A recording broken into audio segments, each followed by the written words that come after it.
বরাবরের মতো আবার একটি নতুন ভিডিও নিয়ে হাজির হলাম। আমি মোহাম্মদ শাহজালাল সরকার।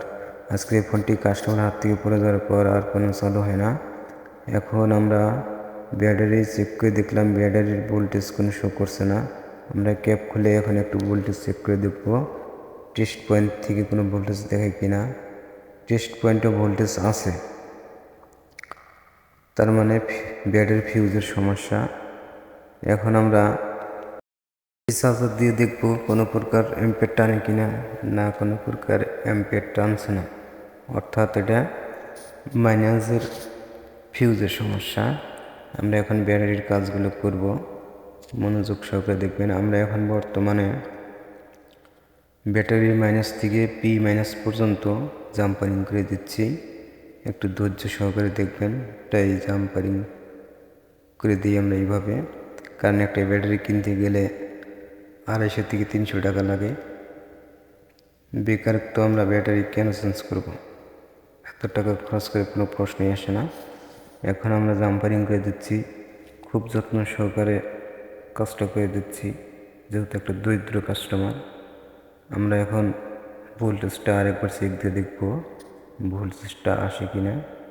আলহামদুলিল্লাহ ভোল্টেজ আসছে, কিন্তু এই ভোল্টেজে ফোন চালু হবে না। আমরা এখন একটু আই চার্জার দিয়ে দেখব কোনো প্রকার অ্যাম্পিয়ার টানে কিনা। না, কোনো প্রকার অ্যাম্পিয়ার এখন টানতেছে না। এখন আমরা একটু দেখব ব্যাটারি কানেক্টরগুলো ঠিক আছে কিনা।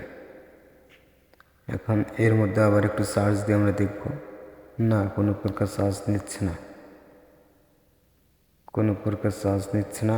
এখন আমরা ব্যাটারি কানেক্টরগুলো চেক করতেছি, ব্যাটারি কানেক্টরগুলো সব ঠিক আছে।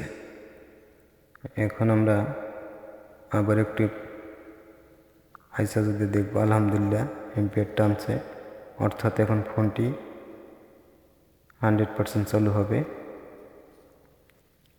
আশা করা যাক শেষ পর্যন্ত কী ফলাফল আসে।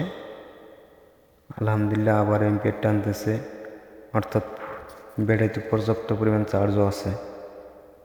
এখন আমরা ফোনটি চালু করে দেখব।